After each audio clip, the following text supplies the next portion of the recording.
Flight attendants judge you the second you step on that plane, and it's not what you think. They're looking at your feet, and what they see could literally save your life or put you in serious danger. I'm talking about your shoes. Yeah, your shoes. Most people think flight attendants care about how you dress or how polite you are. Wrong. The first thing we notice is what's on your feet because we've seen passengers get seriously hurt, miss their flights, and even get removed from planes, all because they wore the wrong shoes. Today, I'm going to tell you about 5 types of shoes that make flight crews nervous every single time they see them. And number 1, it could put everyone on that plane in danger. Number 5, brand new shoes, the vacation ruiners. This one breaks my heart because I see it constantly. People buy new shoes specifically for their trip. They want to look good, feel confident, maybe they're going somewhere special. So they wear those brand new shoes to the airport for the very first time. Big mistake, huge mistake. A 68-year-old from Boston bought beautiful new walking shoes for her trip to Italy. 3 hours into the flight, she was in tears. Her feet had swollen so much she couldn't get the shoes back on after taking them off to get comfortable. She had to walk off the plane in her socks and spent the first 2 days of her vacation limping through Rome instead of exploring the Colosseum. Here's what happens. You get on the plane, everything feels fine. But after about an hour in the air, your feet start to swell. This is completely normal at altitude, but those new shoes that fit perfectly in the store? They're now cutting off your circulation. At 35,000 feet, your feet can swell up to a full shoe size larger.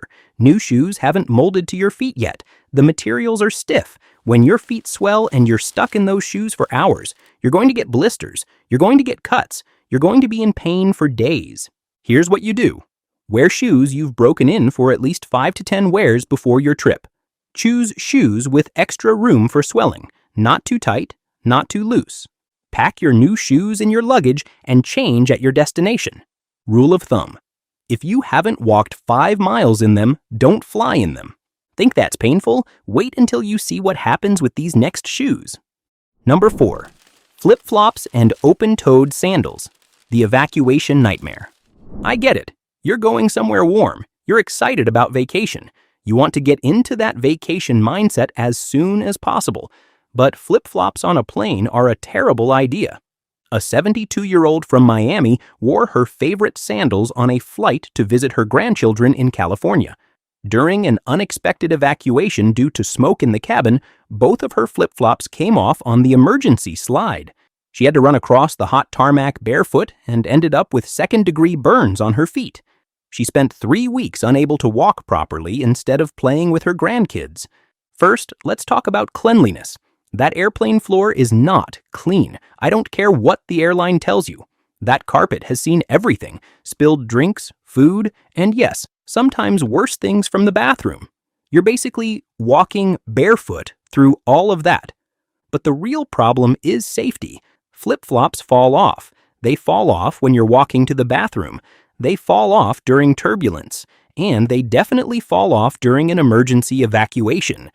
During an evacuation, you might be running across concrete, metal, broken glass, or debris. You need shoes that are going to stay on your feet and protect you. You have 90 seconds to get everyone off that plane. 90 seconds. That's it. Here's what you do. Wear closed-toe shoes with secure back straps minimum. Sneakers are even better for full protection. Pack your sandals for your destination and change when you arrive. Pro tip: if you can kick them off without using your hands, they're not flight safe. Here's where most travelers get completely blindsided. Number 3, shoes without back straps, the tripping hazard. Mules, clogs, slip-on shoes without any kind of back strap. These seem convenient, right? Easy to slip on and off for security, comfortable for the flight, but they're actually really dangerous. A 70-year-old from Portland wore comfortable mules thinking they'd be perfect for easy security screening. During an emergency landing in Denver, she lost both shoes trying to evacuate quickly and twisted her ankle badly on the slide. She spent her planned family reunion in the emergency room instead of celebrating her grandson's college graduation. These shoes don't stay on your feet when you need them to. If you need to move quickly, whether it's because of turbulence, an emergency, or even just trying to catch a connecting flight, these shoes are going to come right off. Flight attendants see passengers trip over their own shoes just walking down the aisle to use the bathroom. No emergency, no turbulence, just trying to get to the lavatory, and their shoe slips off and they step on it and fall. During an evacuation, forget about it. Those shoes are gone immediately. You're going to be barefoot when you need protection the most. Here's what you do. Choose shoes with secure heel cups or full back straps. Test your shoes. If they slip off when you walk fast, don't fly in them. Prioritize security over convenience every single time. The magic phrase, will these stay on if I have to run for my life? But this next trick catches even savvy travelers off guard. Number 2. Heavy boots or tight lace-ups, the circulation killers.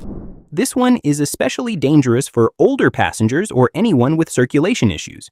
Heavy boots, hiking boots, or any shoes that lace up tight around your ankles and calves. A 67-year-old from Minneapolis wore tight hiking boots on a 6-hour flight to Alaska for his dream cruise. By the time they landed, his feet had swollen so much that the laces were cutting into his skin. He couldn't untie the boots himself. His feet were purple from lack of circulation. Paramedics met the plane to check on him, and he spent his first cruise day in the ship's medical center instead of seeing glaciers. When you sit for long periods at altitude, your blood circulation slows down. Blood pools in your legs and feet. If you're wearing tight, heavy boots that constrict your ankles and calves, you're making this problem much worse. You're increasing your risk of blood clots, which can be life-threatening. Some passengers can't even feel their toes by the time they land because their boots were so tight and their feet had swollen so much. Heavy boots are also a pain during security screening. Even though TSA doesn't require shoe removal for most passengers anymore, boots are still cumbersome and slow you down. And if your feet swell mid-flight, getting those boots back on is nearly impossible. Here's what you do. Wear lightweight, breathable shoes with flexible materials like mesh or soft leather. Choose loose laces or slip-on sneakers that don't constrict. Pack heavy boots in checked luggage and change at your destination. Insider move. Wear compression socks under your comfortable shoes. They make all the difference for circulation and swelling, and they're not just for older travelers. This next one is the one that gets more passengers flagged than all the others combined. Number 1. High heels and stilettos, the emergency hazard. If you're wearing high heels on a plane, you're not just putting yourself at risk. You're potentially putting everyone else at risk too.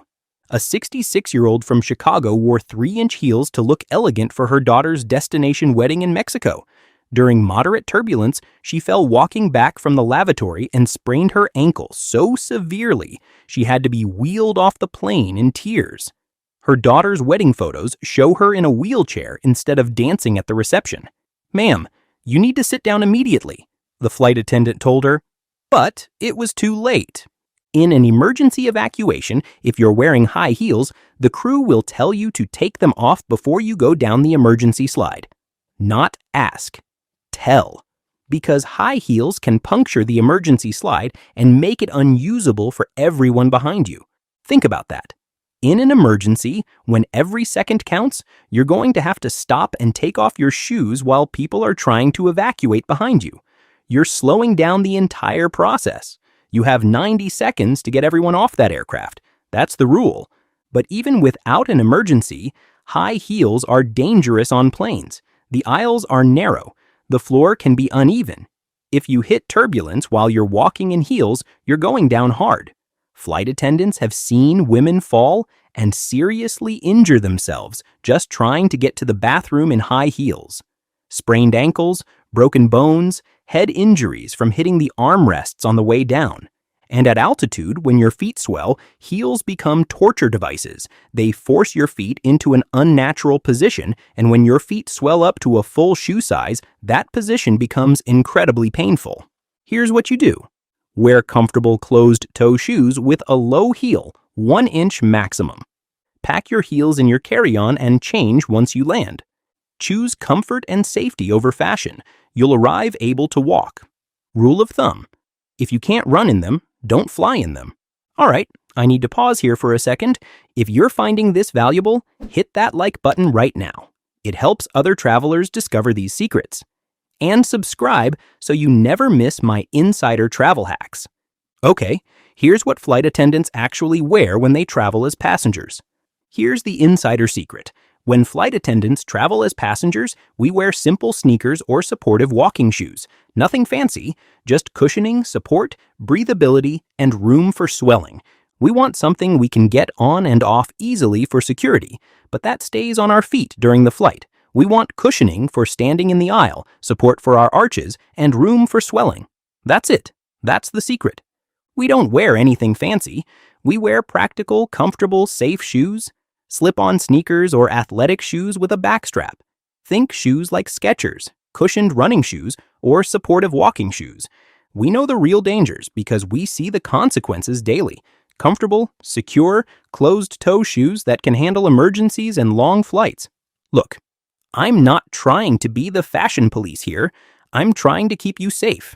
Flight crews have seen too many passengers get hurt, miss their flights, or have their trips ruined because they wore the wrong shoes. Your shoes might seem like a small detail, but at 35,000 feet, small details can become big problems. The right shoes can mean the difference between a comfortable flight and a painful one.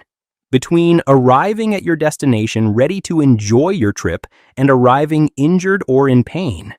Now, knowing these shoe dangers won't matter if you're packing the wrong items in your carry-on and getting flagged by TSA's new 2026 scanners. Most travelers don't realize TSA just updated their prohibited items list, and it's catching people completely off guard at security. And it's costing them missed flights and confiscated belongings. In my next video, I'm revealing the 10 items TSA's new scanners are flagging that used to be perfectly legal. A 71-year-old from Atlanta used one of these approved items and got detained for 45 minutes, nearly missing her cruise departure. So, watch TSA's new 2026 rules. 10 items that will get you detained. Next, it's right here. Don't let outdated packing lists cost you your flight. See you there.